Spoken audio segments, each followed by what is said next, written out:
মই অৰ্ণৱ আপোনালোকৰ মাজলৈ এটা নতুন ভিডিঅ' লৈ আহিছোঁ। চাই থাকক মোৰ লগত। আৰু বন্ধুসকল, মোৰ চেনেলটো ছাবস্ক্ৰাইব কৰিব দিবলৈ নাপাহৰিব। মই নতুন নতুন ভিডিঅ' আপোনালোকৰ মাজলৈ আগবঢ়াবলৈ চেষ্টা কৰি থাকোঁ। আৰু আজি আমি আহিলোঁ গুৱাহাটী খানাপাৰাত অনুষ্ঠিত হোৱা গোৰ্খাসকলৰ এটা মানে festival, north east Gorkha festival বুলি উদযাপন কৰিছে তেখেতলোকে। যথেষ্ট গোৰ্খা লোকসকল সমবেত হৈছে ইয়াত। তেওঁলোকৰ ভিতৰুৱা কিছুমান কৃষ্টি সংস্কৃতি সকলোবোৰ দেখিবলৈ পোৱা গৈছে ইয়াতে।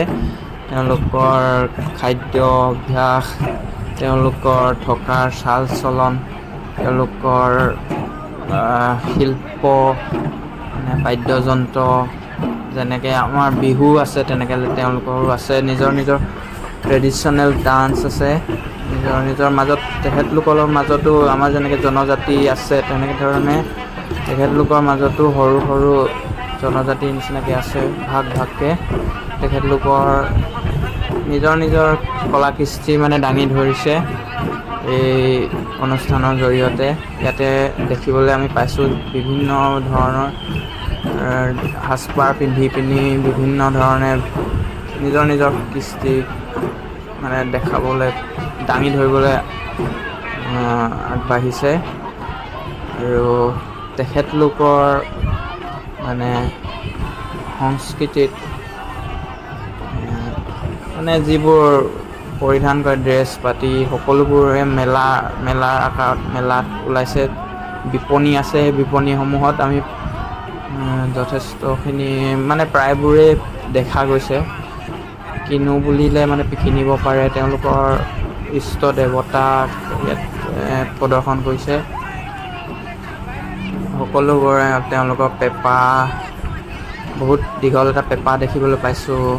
পেঁপা, তেওঁলোকৰ নৃত্য বিভাগ, বিভিন্ন ধৰণে নৃত্য কৰিছে নিজৰ ভাগ ভাগকৈ। তাৰপিছত যথেষ্ট মানুহ হৈছে, বহুত ভিৰ। আপোনালোকে যিহেতু দেখি পাইছেই, গোটেই খানাপাৰাৰ গোটেই ফিল্ডখন মানে নধৰা হৈ গৈছে। তামাম মানুহ, সকলো গোৰ্খা জনজাতিৰ মানুহে, মানে গোৰ্খা জনগোষ্ঠীৰ মানুহে।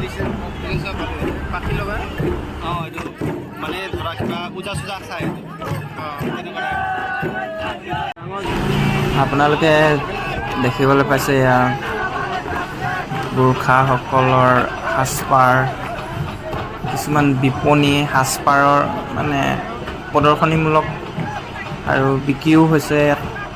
টুপি, যেনেকৈ কুৰ্তা, সাজপাৰসমূহ মানে বিপণীত আহিছে। এইবোৰ তেওঁলোকক পূজা পাতল কৰা কিছুমান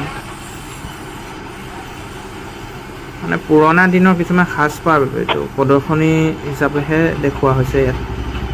বিপণী নহয়, মানে বিক্ৰী কৰিবৰ কাৰণে নহয়। এইসমূহ মালা, তেওঁলোকৰ ট্ৰেডিশ্যনেল মালা, সাংস্কৃতিক মানে সাজপাৰৰ ভিতৰতে পৰে। এইবোৰ মালাসমূহ গোৰ্খাসকলৰ আমি ইয়াৰ পৰা কিনিব পাৰি। যথেষ্ট দামো আছে এই মালাসমূহ। ইয়াত তেখেতসকলৰ মানে চবতকৈ ফেভৰেট গোৰ্খাৰ কিছুমান চাকু, মানে খুকুৰি, এইবোৰ ট্ৰেডিশ্যনেল খানা। এইবোৰ এনেকৈ নৰ্থ ইষ্ট গোৰ্খা ফেষ্টিভেল বুলি এনেকৈ মিটিং আকাৰে অনুষ্ঠিত হৈছে। ডাঙৰ ব্যক্তিসকল আহিছে ইয়াত। অসমৰ বিভিন্ন ছাত্ৰ সংগঠনৰ পৰা আহিছে। বন্ধুসকল, ভিডিঅ'টো চাই কেনে পালে লাইক, কমেণ্ট, শ্বেয়াৰ, ছাবস্ক্ৰাইব কৰি দিব। আৰু ইমানলৈ চোৱাৰ বাবে ধন্যবাদ।